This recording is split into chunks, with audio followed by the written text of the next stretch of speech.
Kahit kailan ay wala talagang kwenta ang mga Indianong iyan. Totoo ba yan, Padre Damaso? Kaunti lamang ang naghatid sa akin, mga walang mudo, mga walang pasasalamat. Padre Damaso, magulos dili ka. Nasa ilalim tayo ng bubong ng isang Indio. Ngunit hindi pa rin kayo nagbibigay alam, hindi nyo man lang naisip ang pangalan ni Pura Paroko.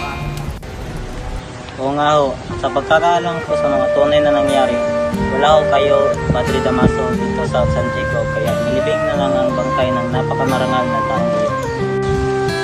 Dahil naman sa mabait siyang tao, hindi siya kagaya ng pinaparatang niya. Mga kaibigan, hintay na lamang tayo ng matiwasay kay Kapitan Tiago.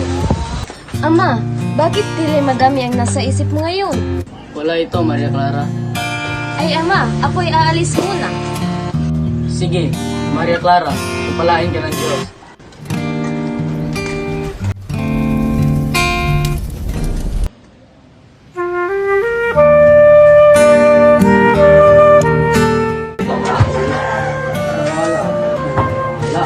Nandito na siya!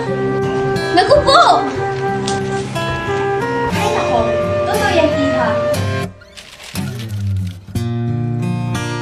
Nasaan na po ba siya? Oo nga, nasaan nga ba si Maria Clara? Mukhang alam ko kung nasa ng batang iyon. Sandali lang ha.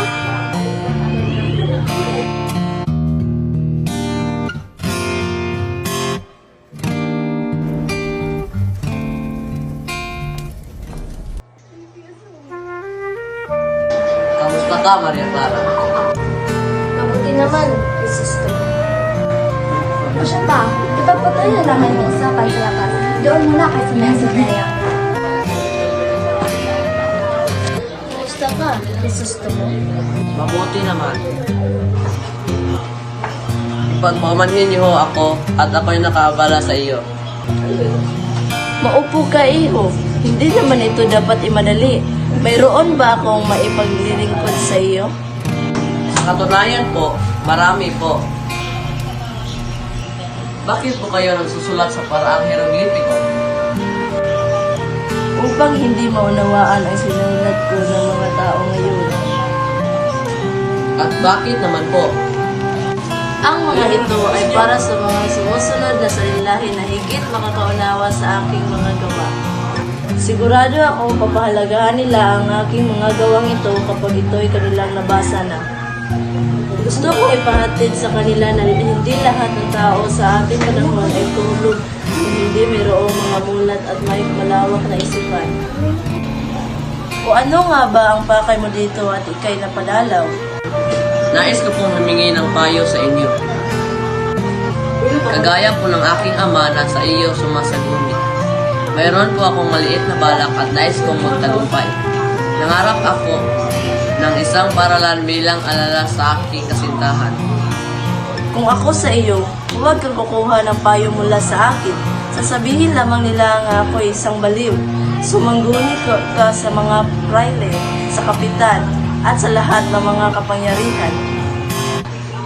Walang sino man ang nasisiyahan sa hubad na katotohanan. Ngunit hindi mo alam kung gaano kalakas ang mga praile at alkalde. Nananalig ako na papanig sa akin ang bayan at pamahalaan upang mapabuti ang Pilipinas.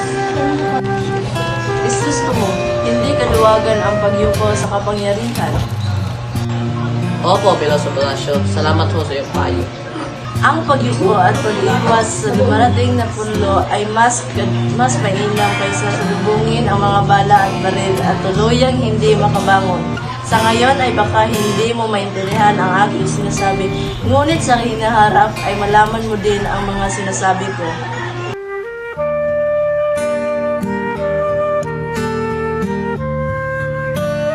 Magandang hapon po, Kapitan Tiago, Maria Clara. Crisostomo, baka gusto mo na rin kumain ng hapunan sa amin? Crisostomo, nandito ka na pala. Ikaw ay sana aking iimbitahan upang mamasyal sa bayan kasama ang aking mga kaibigan. O sige, Maria Clara. Itay, mauna na po kami.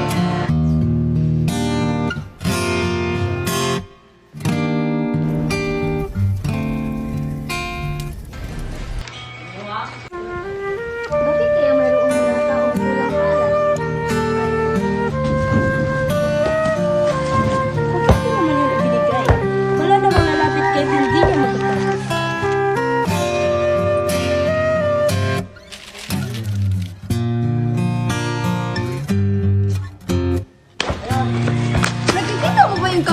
sa simbahan. Nandun ang mga anak ko, si Crispin at si Basilio. Tara, puntaan natin sila. Mga anak ko. Alihin siya!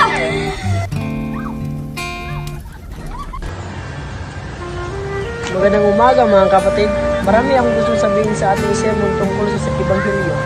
Ngayon sa ating panahon, nawala na ng galang ang mga tao sa mga praile at nakakatanda sa kanila. Halimbawa, yung mga taong pumupunta sa ibang bansa upang mag-aral, akala mo kung sino silang walang kagalang-galang. Hindi man magmano at gagamitin lamang kopya bilang pagbati. Ang taas ng kanilang tingin sa sarili dahil lang sila'y nakapag-aral sa ibang bansa. Nasa panganib ang buhay mo kung gusto mo. Tandaan mo tong sasabihin ko sa iyo. Kaya mga kapatid, huwag natin ipaaral sa ibang bansa ang iyong mga anak sapagkat baka mawalan sila ng respeto sa iyo. Huwag kang lalapit sa hukay, huwag kang bababa sa hukay, at palaging lumapit sa pura. Mag-ingat palagi kung gusto mo. Narito po ako dahil nais ko ngayong tanungin kung may habilin po ba kayo sa akin pupunta ng Batangas. Isa pa'y may babatid akong masamang balita. Si Maria Clara ay may karamdaman, ngunit hindi man malala, siya ay may lagnat. Salamat. Sana'y makarating ka sa iyong pupuntahan ng maayos. Ako po'y mauna na. Senyor, ako po ang kapatid ng namatay kahapon sa pagkasinayan ng iyong kapatayang paaralan. Ako'y nakikiramay sa inyo. Ano naman ngayon? Nais ko po sanang malaman kung magkano ang inyong ibabayad sa pamilya ng aking kapatid. Babayad? Mamaya na lamang. Ako'y nagmamadali ngayon. Dadalaw ako sa may sakit. At dahil may sakit, kalimutin niyo na ang mga patay dahil ba kami may hirap. Huwag mong ipagpilit na ako'y mayamot. Totoo nga, ang dugo ng among paghihirap sa ating ama ay dumadaloy pa rin sa mga ugat mo. Pero kapag malaki ang iyong ibabayad,